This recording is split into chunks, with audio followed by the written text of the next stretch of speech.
राधे राधे, जय श्री कृष्ण दोस्तों। आशा करती हूँ आप सब स्वस्थ होंगे और बहुत अच्छे से होंगे। तो अब हम सुनते हैं वैशाख मास के महात्म्य का अगला अध्याय। वैशाख मास में विविध वस्तुओं के दान का महत्व और स्नान के नियम।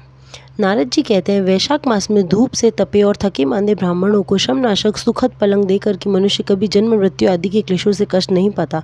जो वैशाख मास में पहनने के लिए कपड़े और बिछावन देता है, वह उसी जन्म में सब भोगों से संपन्न हो जाता है और समस्त पापों से रहित हो ब्रह्म निर्वाण को प्राप्त होता है। जो तिनके की बनी हुई या अन्य खजूर आदि के पत्तों की बनी हुई चटाई दान करता है, उसकी उस चटाई पर साक्षात भगवान विष्णु शयन करते हैं।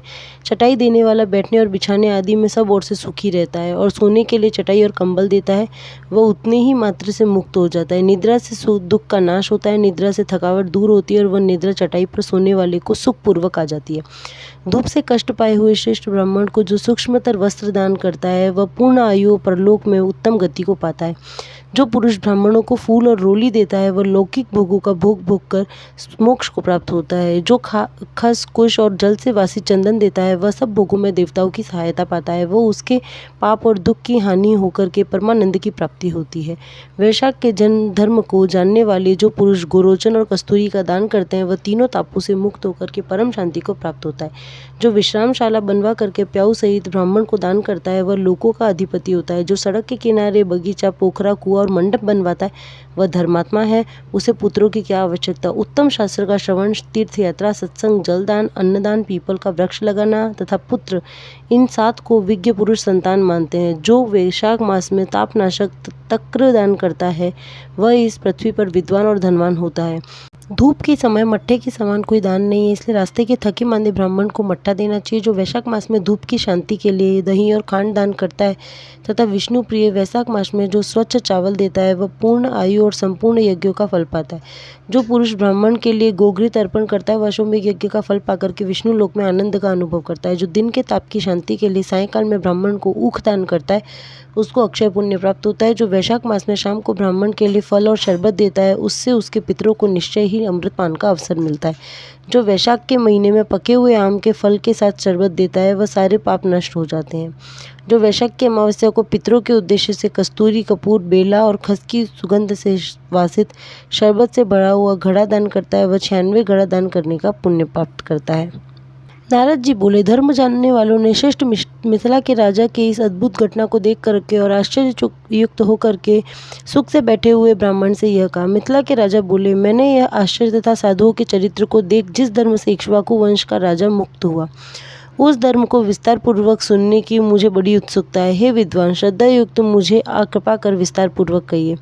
इस प्रकार से भली बात पूछने पर महात्मा शुद्धदेव जी धन्य हैं, ऐसा कहकर उस श्रेष्ठ राजा से कहने लगे। शुद्धदेव जी बोले, हे राज्य श्रेष्ठ, तेरी बुद्धि बहुत अच्छी है। विष्णु भगवान के प्रिय धर्मों को सुनना चाहता है। अनेक जन्मों के उपार्जित पुण्य के बिना किसी को भी भगवान वासुदेव की कथा वार्ता में नहीं लगती। राजाधिराज, तेरी बुद्धि ऐसी हुई है, इससे मैं साधुओं में उत्तम भागवत मानता हूँ। इसलिए हे सौम्य, शुद्ध भागवत के धर्मों को तुमसे कहता हूँ, जिनको जान करके प्राणी जन्म तथा संसार के बंधनों से मुक्त हो जाता है। जिस प्रकार से पवित्रता, स्नान, संध्या, तर्पण, अग्निहोत्र और श्राद्ध है, उसी प्रकार से वैशाख मास की उत्तम क्रिया है। माधव प्रिय वैशाख मास में धर्मों को न करके मनुष्य स्वर्ग में नहीं जाता। सब धर्मों में वैशाख मास के धर्म के समान दूसरा कोई धर्म नहीं है। बहुत से धर्म ऐसे हैं जो प्रजा को आनंद देते हैं, परंतु उपद्रवों से ये नाश हो जाते हैं। इसमें कुछ विचार की बात नहीं है। वैशाख महीने में करने योग्य सब धर्म सुलभ है तथा जल के घड़े का दान, पोसरा चलाना, मार्ग में सुंदर छाया लगवाना, जूता, खड़ाऊ, छाता और पंखा दान करना, तिल सहित मधु दान करना, थकावट हटाने वाले गोरस दान करना, बावली, कुआं, तालाब इत्यादि बनवाना, पथिकों के लिए आश्रय बनवाना, नारियल, लूक, कपूर और कस्तूरी का दान करना, गंध लगवाना, ही भूपति पलंग तथा खटिया का दान करना, आम के फल, सुंदर स्वादिष्ट ककड़ी का दान करना, दबना तथा सुगंधरा के पुष्पों का दान करना, सायंकाल के समय गुड़ और जल देना, पूर्णिमा के दिन तरह तरह के अन्न तथा प्रतिदिन दधी और अन्न का दान करना, सर्वदा तांबूल का दान देना, चैत्र की अमावस्या के दिन करीब दान देना, सूर्य के उदय होने से पहले प्रातःकाल प्रतिदिन स्नान करना, मधुसूदन भगवान की पूजन, इनकी कथा सुनना, तेल शरीर में न लगाना, पत्ते पर भोजन करना, बीच बीच में थकावट के कारण पसीने से भीगे हुए लोगों की पंखे से हवा करना, सुगंधित कोमल पुष्पों से प्रतिदिन हरि का पूजन करना, प्रतिदिन फल, दधी, अन्न नैवेद्य लगाना,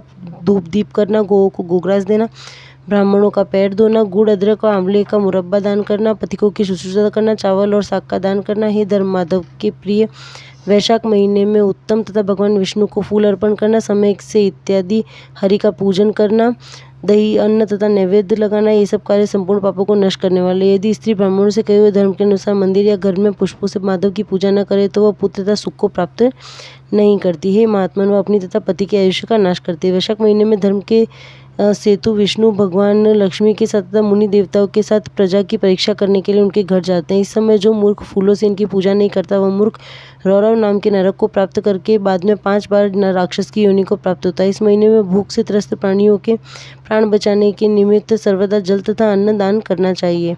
जल दान न देने से कीट तथा जंतु की योनि होती है तथा अन्नदान न करने से पिशाच की योनि। हे राजन, अन्न दान करने के विषय के एक अनुभव की कही एक अद्भुत कथा तुमसे कहता हूँ। रेवा नामक नदी के तीर पर मेरा पिता पिशाच हुआ था। वह अपनी मांस खाता था। भूख और प्यास के कारण उसका शरीर शिथिल हो गया था। छायाहीन सेमर वृक्ष की जड़ में अन्न न मिलने के कारण उसकी चेतना नष्ट हो गई थी। उसके कर्म ने भूख प्यास बढ़ा दिए थे और उसके कंठ को नाली पतली हो गई थी। मस्त अन्न उसके कंठ में रुक गया था। उसको प्राण हरने वाली पीड़ा हो रही थी। नदी और बावली के हिलते जल को देख करके वह उसे हलाहल विष के समान जानता था। देवयोग से गंगा यात्रा करने के निमित्त मार्ग में रेवा नदी के तीर पर आया। सांबर के पेड़ की जड़ में इस अद्भुत व्यक्ति को अपना मांस काट काट कर खाते हुए देख करके अपने कर्मों के कारण भूख और प्यास से कष्ट पाते हुए चिल्लाते हुए बारंबार सोच करते हुए देखा। क्रूर कर्म करने वाले वह मुझे मार डालने के लिए दौड़ा, परंतु मेरे तेज से डर कर वह भाग गया। तथा दुखी चित्त से मेरे कहने लगा, मैंने कृपा करके तू डर मत, तू कौन है, जल्दी से बोल, मैं तुझे कष्ट से मुक्त करूंगा, दुख मत कर। ऐसा कहकर पुत्र को न जानने पर वे मुझसे बोला कि प्राचीन काल में आनर्त देश के भूवराख्य नामक गांव, मेरा नाम मैत्र था। मैं संस्कृति गोत्र में उत्पन्न हुआ था। तप, विद्या, दान तथा यज्ञ में मेरी भक्ति थी। मैंने सब विद्या पढ़ी और पढ़ाई और सब तीर्थों में स्नान किया। हे अंगम, मैंने वैशाख नाम के महीने में लोभवश भिक्षा मात्र भी अन्न का दान नहीं किया। मैं जानता हूँ इसी कारण से पिशाच योनि प्राप्त किया। हे अंग, सचमुच दूसरा कोई कारण नहीं है। अब मेरे घर में श्रुतदेव नाम का एक अति प्रसिद्ध मेरा पुत्र है। उस मेरे पुत्र से मेरी दशा कह देना। वैशाख महीने में अन्न दान न करने से पिशाच हुआ हूँ। और यह भी कहना कि तेरा पति स्वर्ग में नहीं गया, वह नर्मदा नदी के किनारे वृक्ष की जड़ में देख पड़ता है। वह दुखी और अपना मांस खाता है। पिता की मुक्ति के लिए वैशाख मास के महीने में प्रातःकाल स्नान करके विष्णु भगवान की पूजा करके निश्चल रूप से तिल से तर्पण करके श्रेष्ठ ब्राह्मण को अन्नदान करके मुझे मुक्त करे और मैं विष्णु भगवान के पद को प्राप्त करूं। तुम्हारे सामने मैंने इस प्रकार कहा है, उससे कह दो, मुझ पर यह दया करने से अवश्य सब मंगल और कल्याण होगा। इस प्रकार अपने पिता के वचन को सुन करके मैं अत्यंत दुखी और बहुत देर तक उनके पैरों पर दंडवत किए हुए अपनी निंदा करता रहा। आंखों से आंसू भरे हुए मैंने कहा, हे तात, मैं तुम्हारा पुत्र हूँ, अकस्मात यहाँ आया हूँ। आप ब्राह्मणों से कर्मों से भ्रष्ट होकर के कोई निंदनीय नहीं हुआ। इस महीने के संपूर्ण धर्मों को जान करके श्रेष्ठ ब्राह्मण ने तुमको उद्देश्य करके वैशाख महीने में लोभ के कारण अन्नदान नहीं किया। इस क्लेश से मेरे पिता का मोक्ष नहीं हुआ। वही मैं पितृघ्न, अपना नाश करने वाला बड़ा पापी हूँ। कर्म भ्रष्ट मनुष्य सज्जनों की सभा में सभी के निंदनीय होते हैं।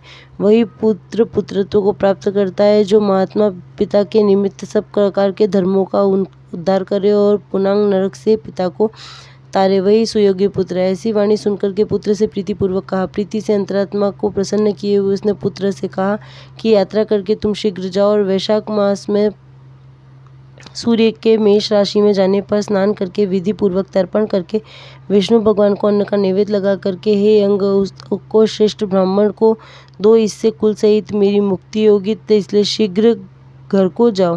पिता से आज्ञा पा करके यात्रा करके वह अपने घर पर आकर के मैंने वैशाख मास में अन्नदान किया। इस प्रकार से मेरे पिता मुझको देखते हुए और मुझ राजा को बारंबार आशीर्वाद देते हुए विष्णु भगवान के स्वर्ग में चले गए।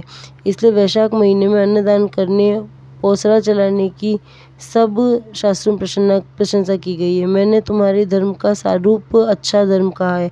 अब कहो, तुम और अधिक क्या सुनना चाहते हो। वीडियो अच्छी लगी हो तो चैनल को लाइक, शेयर एंड सब्सक्राइब करना ना भूलें और कमेंट करके बताएं आपको और कौन से वीडियो देखने हैं। मेरे साथ कहिए राधे राधे।